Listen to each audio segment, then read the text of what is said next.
Tonight, the Trump administration announced a plan to send immigration and customs enforcement agents to airports starting tomorrow if Congress doesn't reach a deal to end the partial government shutdown. This comes as TSA agents across the nation are calling out sick, with more than 300 quitting after not receiving paychecks. Border czar Tom Homan tells CNN that officials are looking at ways for ICE agents to take on security roles so TSA agents can focus on screening passengers to reduce long lines. Homan says ICE will continue immigration screenings at airports. Now tonight, the Trump administration's announcement on ICE agents has left several travelers here in Tampa Bay wondering if they're going to start seeing those federal agents the next time they're planning to hit the skies. 10 Tampa Bay News reporter Annie Krall joins us live from Tampa International Airport, where she has the latest update on what you should expect. Annie?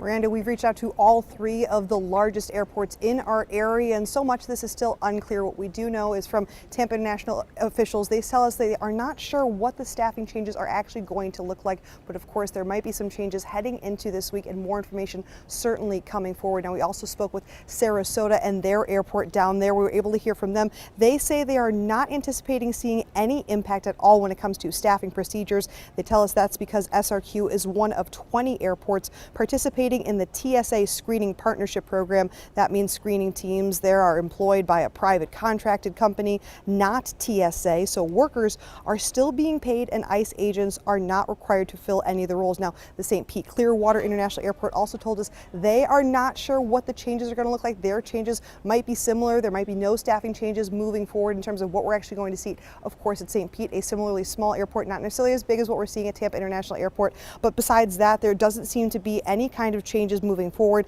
Now, all of this comes as Tampa International Airport tells us that today is its peak spring break travel day with a surge of passengers coming in and out. But that doesn't mean things are slowing down after today. TPS says their busiest spring break time frame spans from March 5th all the way until April 13th, and they expect 3.1 million passengers during that time frame. 90,000 of those passengers were expected at the airport today alone. TPA again tells us they have debuted several enhancements around the airport, whether that's new shuttles that we've been seeing to try and get people not necessarily from just this terminal but all the way over until security. But those new changes, of course, makes that spring break travel a little bit easier. We haven't seen as many problems at TSA over the last few weeks when it comes to any long lines, as opposed to places like Austin, Atlanta, Houston, where much bigger lines are expected. So of course, what this week looks like and of course what the ICE agent situation might be moving forward is all still unclear, but more information certainly coming, especially tomorrow. Reporting live at Tampa International Airport,